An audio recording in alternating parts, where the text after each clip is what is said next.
আমি কখনোই আসলে খুব লাইভ করেছি বলে আমার মনে হয় না। তবে একটা খবর আমাকে বিশেষভাবে আজকে নাড়া দিয়েছে।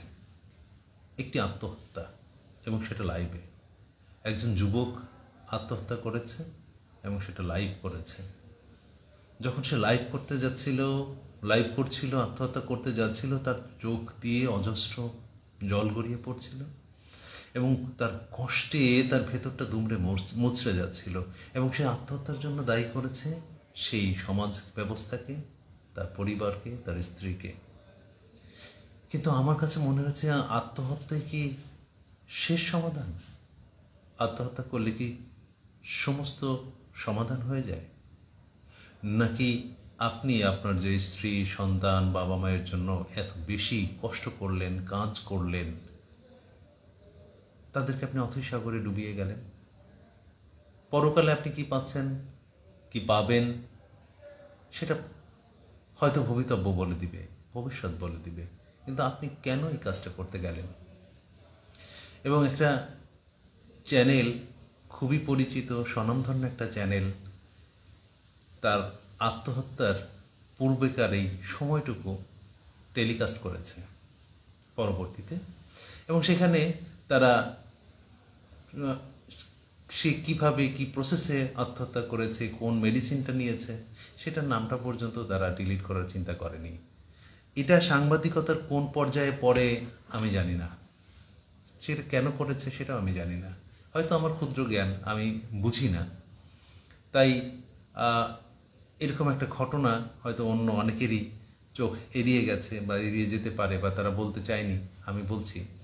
তো আমার কাছে মনে হয়েছে যে এরকম একটা ঘটনা আমাদের সমাজে ঘটে গেল।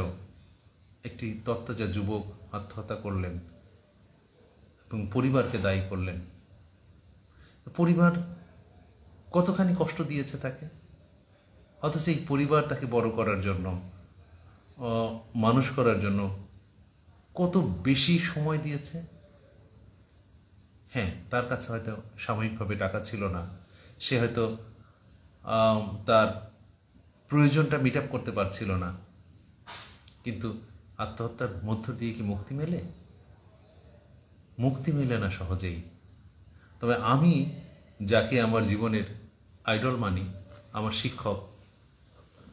শিক্ষাগুরু, তিনি একটা আদর্শ আমাকে শিখিয়েছেন, একটা দর্শন, একটা ফিলোসফি আমাকে দিয়েছেন।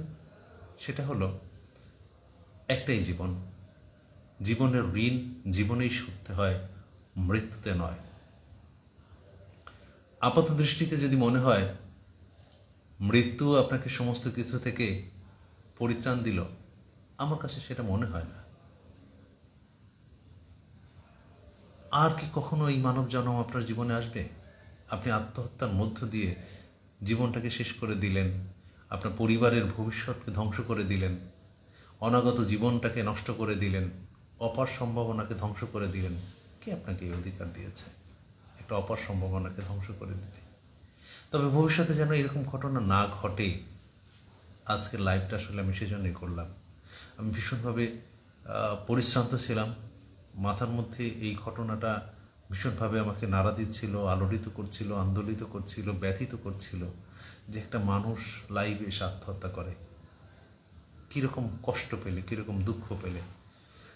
তো আমি পরিবারের আর সবার প্রতি একটা বিশেষ অনুরোধ, পরিবারের যে পুরুষটা আছে তাকে শুধুমাত্র টাকা ইনকামের মেশিন হিসেবে দেখবেন না। তারও তো ভালো লাগা থাকতে পারে, মন্দ লাগা থাকতে পারে, তার বিভিন্ন রকম চাহিদা থাকতে পারে। একটা মানুষ কতখানি কষ্ট করে, একটা পুরুষ তার জীবনের সমস্ত কিছু নিংড়ে দেয় তার পরিবারের জন্য। এবং একটা যে সে যত ভালো কাজ করুক, মন্দ কাজ করুক, যত কঠিন কাজ করুক, একটা সময় কিন্তু সে ঘরে ফিরে আসে। কেন? একটু শান্তির আশায়। এই শান্তিটা যদি আপনারা সেখানে না দেন, তাকে যদি শুধুই পুরুষ মনে করেন, তাকে যদি আপনার জীবনের সঙ্গী না মনে করেন, তাকে যদি আপনি তার কষ্টটাকে, ভালো লাগাটাকে কোনো গুরুত্ব না দেন, ঘরে আসতে না আসতেই যদি চেঁচামেচি শুরু করে দেন যে এই হলো না, সেই হলো না, তাহলে তো জীবনে তার আর থাকলোটা কি, সে তার পেলোটা কি? একটা মানুষ কতখানি বিপর্যস্ত হলে লাইভে আত্মহত্যা করে। আমি আসলে নিতে পারিনি এই জিনিসটা। আমি পরিবারের অন্য সকলকেও বলবো যারা আমার লাইভ দেখছেন, আমি কখনো লাইভ করিনি, লাইভ করতে হয়তো আমি পারিও না, বুঝিও না, কিন্তু আমার কাছে মনে হয় যে যেই মানুষটা আজকে পৃথিবী থেকে চলে গেল, সেই মানুষটা শুধু তার পরিবারকে না, সমস্ত পরিবারকে একটা শিক্ষা দিয়ে গেল। তো এরকম ঘটনা যাতে ভবিষ্যতে না ঘটে, আমরা সেটাই কামনা করি। আমরা পরিবারের শুধু পুরুষটাকে, আমি যেখানে কাজ করি সেখানে অনেক মানুষকে দেখি, তারা আমাকে বলে যে স্যার আমাকে আরেকটু কিছু কাজ দেন, আমার আরও কিছু টাকার প্রয়োজন। তখন মনে হয় যে আসলেই শুধুমাত্র টাকার জন্য এত পরিশ্রম করতে চায় একজন মানুষ, তো তার পরিবারকে ভালো রাখার জন্য। তো পরিবারের আর সবারই আসলে উচিত সেই ভালো লাগার, সেই কষ্টটার সম্মান করা। তো কোনো আত্মহত্যা নয়, জীবন যুদ্ধে জয়ী হওয়ার জন্য যুদ্ধ করাটা চাই। কারণ জীবনের ঋণ জীবনেই শুধতে হয়, মৃত্যুতে নয়। মৃত্যু কোনো কিছু দিয়ে মুক্তি দেয় না। সুতরাং একটাই জীবন, সেই জীবনটাকে আসুন সবাই ভালোবাসি, সম্মান করি, শ্রদ্ধা করি। আসুন নিজেকে ভালোবাসি।